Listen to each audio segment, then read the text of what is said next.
Oke, akhirnya kita semuanya tuh sudah benar-benar tahu bahwa Kaido itu sudah berhasil dikalahkan. Rakyat Wano pun juga terbebas dari belenggu mimpi buruk yang mereka alami selama kurun waktu 20 tahun. Bersama dengan itu pula, apa yang dicita-citakan oleh Kozuki Oden untuk membuka perbatasan negeri Wano yang memang sudah sejak lama dan diimpi-impikannya akan segera terwujud, yaitu Momonosuke, anak dari Kozuki Oden itu sendiri, yang akan melanjutkan apa yang sebelumnya gagal dilakukan oleh sang ayah. Tak lama lagi nih kita akan menyaksikan bersama-sama proses pembukaan perbatasan Wano Kuni itu, sekaligus akan menjadi awal yang baru nih untuk negeri Wano sendiri di tangan sang shogun baru mereka, Kozuki Momonosuke. Dan seperti apa yang sudah kita ketahui dari spoiler kemarin nih, pada akhirnya Yamato memang mengajukan dirinya untuk bergabung dengan bajak laut topi jerami seperti apa yang sudah kita inginkan sejak awal. Namun ternyata belum semua kru bajak laut topi jerami menyetujui nih permintaan dari Yamato untuk bergabung secara langsung.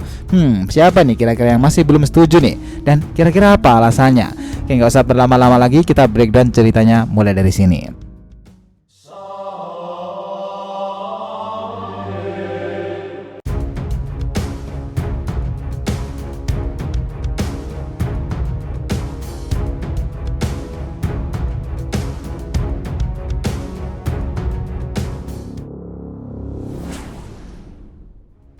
Hai guys, welcome back to the RTP channel. Nah, kali ini kita akan membahas nih mengenai review One Piece 1051 nih, lahirnya Shogun terhebat Wano Kuni. Oke, biar nggak salah persepsi silahkan simak sampai akhir ya. My One Piece chapter 1051 kali ini berjudul Shogun of Wano Kozuki Momonosuke, atau jika diterjemahkan Kozuki Momonosuke sang Shogun Wano. Ya, jelas sekali jika judul chapter kita kali ini merujuk apa yang akan terjadi di chapter ini, yang mana penduduk Wano Kuni akan menyambut Momonosuke sebagai shogun baru mereka. Dan di chapter ini kita juga telah diperlihatkan bagaimana sosok dari Momonosuke yang sudah dewasa, yang dikatakan sangat mirip dengan sang ayah Kozuki Oden di masa lalu. Di chapter ini kita juga akan mendapatkan sebuah cover story nih, yang mana cover story kali ini masih melanjutkan cerita dari cover story yang sebelumnya, masih menceritakan perjalanan tentang emosi volume 13 dari Germa 66. Kita tahu sebelumnya Reiju dan Ichiji membantu adik mereka dan membakar buku dari Mondior. Kali ini berlanjut menceritakan bagaimana pelarian diri mereka semuanya untuk berusaha kabur dari kejaran anak-anak Big Mom yang lain. Nah, chapter 1051 ini diawali dengan memperlihatkan bagaimana kondisi dari ibu kota bunga pasca dua Yonko, Kaido serta Big Mom itu sudah berhasil dikalahkan. Sebelumnya kita tahu pula nih bahwa Momonosuke dengan bentuk naganya serta para Akazayanen yang berada di atas punggung naga Momonosuke menuju ke tengah kerumunan para penduduk ibu kota bunga yang tengah merayakan festival api itu. Warga yang mengira nih jika naga itu adalah jelmaan dari Kaido lari ketakutan dan panik, sehingga makin memperburuk keadaan setelah sebelumnya juga terjadi goncangan yang sangat dahsyat. Nah, di chapter ini kita juga sudah dapat melihat bagaimana naga pink itu akhirnya berubah ke wujud manusianya. Asap yang tebal seketika juga langsung menutupi area sekitaran Momonosuke sekarang berada. Dari asap tebal itu satu persatu wajah yang familiar bagi rakyat Wano mulai bermunculan, mulai dari Bos Kyoshiro sampai Lady Komurasaki. Nah, rakyat yang bingung dengan apa yang sudah terjadi meminta kejelasan Denjiro alias Bos Kyoshiro ini. Apa yang terjadi di depan kastil dan mengapa Nona Komurasaki ada di sini? Tolong jelaskan kepada kami, Bos Kyoshiro. Nah, sesaat kemudian kita dapat melihat nih kembali seseorang muncul dari asap yang tebal itu. Itu adalah Kinemon, yang di chapter ini kita dapat melihat kondisinya sudah baik-baik saja, namun tentu masih ada beberapa perban yang melekat di sekujur tubuhnya. Kemunculan Kinemon tentu membuat semua warga yang ada di sana terkejut dan bertanya-tanya nih, bagaimana bisa Kinemon ada di sini sedangkan seharusnya dia sudah tewas di 20 tahun yang lalu bersamaan dengan terbakarnya kastil Kozuki Oden itu.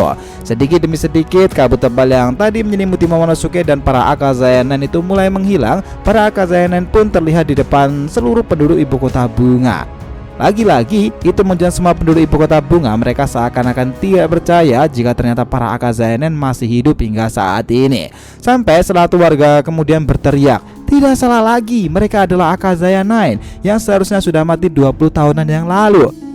Apa yang Nona Toki katakan mereka semuanya nyata. Nah, kemudian nih panel kemudian berpindah lagi dan kita bisa melihat bagaimana kondisi dan situasi dari beberapa tempat di Wano Kuni seperti Ringgokuri, Akumai, Kibi, Udon serta Ebisu. Beberapa warga dari wilayah tersebut terlihat tengah melihat Den Mushi yang mana memperlihatkan bagaimana situasi di ibu kota bunga saat ini. Dari ibu kota bunga kita dialihkan tempat ke Onigashima, tepatnya di dalam kastil Onigashima itu sendiri. Di sini terlihat beberapa kru topi jerami serta Yamato yang sedang membicarakan sesuatu. Beberapa dari mereka kaget melihat Yamato dan mengira jika Yamato adalah seorang musuh. Bahkan Brook mengatakan, jadi pertarungan ini masih belum selesai ya? Kemudian Yamato pun menjelaskan dan mengatakan kepada mereka jika dia bukanlah seorang musuh, namun dia adalah bagian dari aliansi yang juga melakukan perlawanan terhadap Kaido. Nah, Yamato juga menceritakan bagaimana dia selama ini mengikuti semua cerita dari kru bajak laut topi jerami. Aku pikir sebagian besar dari kalian tidak akan terlihat seperti manusia biasa, tetapi setelah bertemu dengan kalian semua, kalian sangat mengejutkan. Nah, di sini Yamato terus meyakinkan para kru topi jerami ini jika dia bukanlah seorang musuh, dan seperti yang kita tahu Yamato selalu memperkenalkan dirinya kepada orang lain sebagai Kozuki Oden. Aku adalah Kozuki Oden dan juga dikenal sebagai Yamato, dan aku akan bergabung dengan kalian di kapal ini mulai sekarang. Senang bertemu dengan kalian semuanya. Agak sedikit maksa ya. Nah, respon yang berbeda-beda ditunjukkan dari setiap kru topi jerami nih mendengar perkataan Yamato itu. Usopp dan Nami sangat kaget mendengar perkataan Yamato itu. Kemudian Franky yang merasa biasa saja karena sudah bertemu dengan Yamato sebelumnya dan hanya bertanya, benarkah kau mau menjadi bagian dari kami? Lalu Brook dan Sanji yang sudah tahu sendirilah ya bagaimana mereka itu. Lalu Robin yang merasa sangat senang dengan adanya anggota baru di bajak laut kapal mereka itu.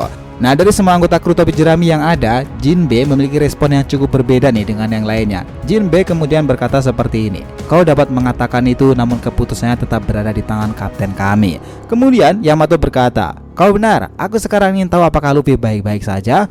Pertarungannya, penampilannya semuanya sangat mendebarkan. Nah, sementara itu di sisi lain nih, Chopper bersamaan dengan Dr. Miyagi setengah sibuk merawat Zoro serta Luffy yang tengah terluka cukup parah itu.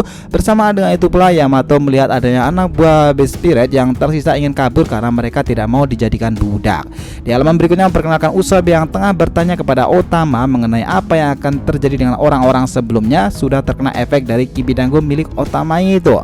Otama kemudian berkata nih, sihirku akan menghilang setelah bulan yang sama berlalu, alias hanya akan bertahan selama 1 bulan.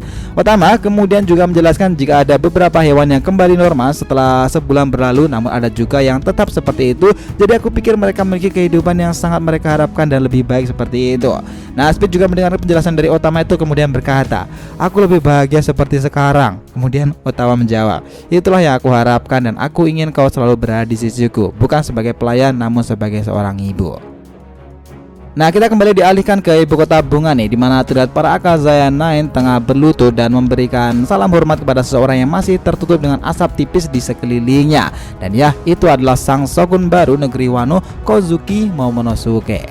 Momonosuke kemudian berkata, sudah 20 tahun lamanya sejak kematian ayahku, Kozuki Oden. Kalian semua sudah melakukan yang terbaik. Bertahan dari tahun-tahun yang panjang dan keras ini, festival api tidak akan pernah berakhir di sini. Mulai besok, pilih cara hidup apapun yang kalian suka. Nah, sementara itu para warga yang menyaksikan pidato Momonosuke itu pun lewat Den Mushi masih terlihat sangat kebingungan. Momo melanjutkan pidatonya. Minum sake sebanyak yang kalian suka. Tidak perlu membayar untuk air minum. Aku tidak akan membiarkan racun yang akan membunuh tanah ini mengalir keluar dari pabrik-pabrik itu lagi. Kami tidak membutuhkan budak lagi di negeri Wano. Nah, selanjutnya kita dapat melihat sebuah flashback dari Otama kecil sangat memprihatinkan. Flashback ini dimulai dan memperlihatkan Otama yang tengah menawarkan topi anyaman jualannya itu kepada beberapa samurai, namun tidak satupun topi anyaman itu berhasil dijual. Di saat itulah Otama sudah hampir menyerah nih dan putus asa. Ada satu orang yang sedang dan tiba saat itu datang nih untuk membeli topi anyamannya itu. Dia adalah Tenguyama Hitetsu, yang di masa depan kelak dialah orang yang akan merawat serta menjaga Otama. Hitetsu kemudian berkata, yatim piatu ya, pasti sangat sulit bagimu kan? Bersabarlah. Tinggal beberapa tahun lagi dan setelah itu prajurit kuat dengan nama Kozuki akan kembali lagi. Jadi datanglah hari di mana Oni ini akan padam. Nah, mengingat flashback masa lalunya itu, Otama itu menangis sejadi-jadinya di pelukan Nami, dan di saat yang bersamaan Otama kembali teringat perkataan Luffy saat bersamanya. Kami akan membuat semua ini menjadi normal kembali, dan pada saat itu kita meninggalkan negeri ini, itu akan menjadi tempat di mana kau bisa makan sebanyak-banyak yang kau mau setiap hari.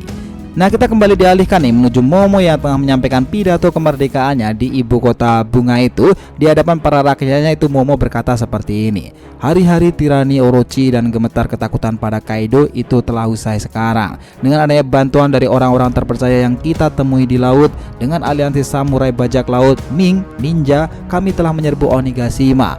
Kaido, Orochi berserta dengan bajak laut hewan buas, kami sudah menghukum semua kejahatan yang telah mengantaui negeri kami. Dan dengan itu semua warga menangis bahagia dan bertanya-tanya apakah benar mereka sudah mengalahkan monster-monster itu dan apakah Orochi terkutuk itu sudah tak ada lagi. Sementara itu di tempat yang berbeda-beda kita dapat melihat respon dari Kid yang berkata, aliansi macam apa itu? Terlihat juga Torao bersama Beppo yang hanya terdiam dan berkata-kata. Nah, benar kembali beralih ke pidato Momonosuke nih, di mana Momo terlihat sudah kebingungan dan kehabisan kata-kata untuk pidatonya. Momo kemudian berkata, "Hei Kinemon, apa yang kukatakan lagi?" Kemudian Kinemon menjawabnya, berikan mereka pidato terbaik yang kau miliki." Dan Momo pun mengingat perkataan dari Luffy bakal Senju kita sesaat sebelum mereka menghajar Kaido, di mana Luffy berkata seperti ini, "Apakah kau di sini hanya sebagai pertunjukan saja? Apakah ada hal menakutkan lagi di dunia yang harus kau takutkan?" Nah, ternyata kata Luffy itu membuat semangat Momonosuke kembali berapi-api lagi nih. Dia kembali memulai pidatonya. "Nama yang diberikan ayahku padaku memiliki arti tak tertandingi. Berarti di bawah kepemimpinanku tak diragukan lagi. Tanah sekarat negeri kita akan berubah menjadi surga. Untuk itu kami membutuhkan tenaga banyak orang. Tolong pinjamkan kami kekuatan melampaui waktu 20 tahun. Kami datang untuk menyelamatkan kalian semua. Dan mulai saat ini aku Kozuki Momonosuke akan menguasai tanah Wano Kuni." Nah, dalam hatinya Momonosuke kemudian berkata nih, "Ayah, ibu, aku sudah memenuhi janjiku dan aku akan terus mengikuti jejak kalian." Nah, di panel lain diperlihatkan semua orang menangis bahagia menyambut sang shogun baru negeri Wano itu. Nah, sampailah kita di panel terakhir nih, di mana chapter ini ditutup dengan kata-kata yang sangat epic nih dari sang narator sendiri. Bunyinya seperti ini: "Kelopak bunga melayang di udara menuju masa depan di mana prajurit akan meletakkan pedang mereka. Ini adalah tanah samurai yang terkenal. Di bawah langitnya malam berdiri seorang pria berusia 8 tahun. Di punggungnya ada lebih banyak tugas dan juga moral dari yang seharusnya." Dengan ini kita menyaksikan kelahiran Kozuki Momonosuke yang nantinya akan dikenal jauh dan luas di seluruh dunia sebagai shogun hebat dari Wano Kuni. Nah, itulah manga One Piece chapter 1051 kita kali ini. Secara keseluruhan chapter ini berisikan rangkuman bagaimana kondisi yang terjadi di negeri Wano setelah dua Yonko Kaido serta Big Mom secara resmi dinyatakan kalah dari perang Onigashima di chapter-chapter yang lalu itu. Gimana menurut kalian tentang isi chapter kali ini? So, itulah tadi breakdown kita mengenai review One Piece 1051, lahirnya shogun terhebat Wano Kuni. Jangan lupa kisaran di kolom komentar dan subscribe channel ini. Semoga ceritanya itu memberikan informasi dalam tiap pembahasan animenya. Thank you telah menonton konten DR TV and we'll be come back.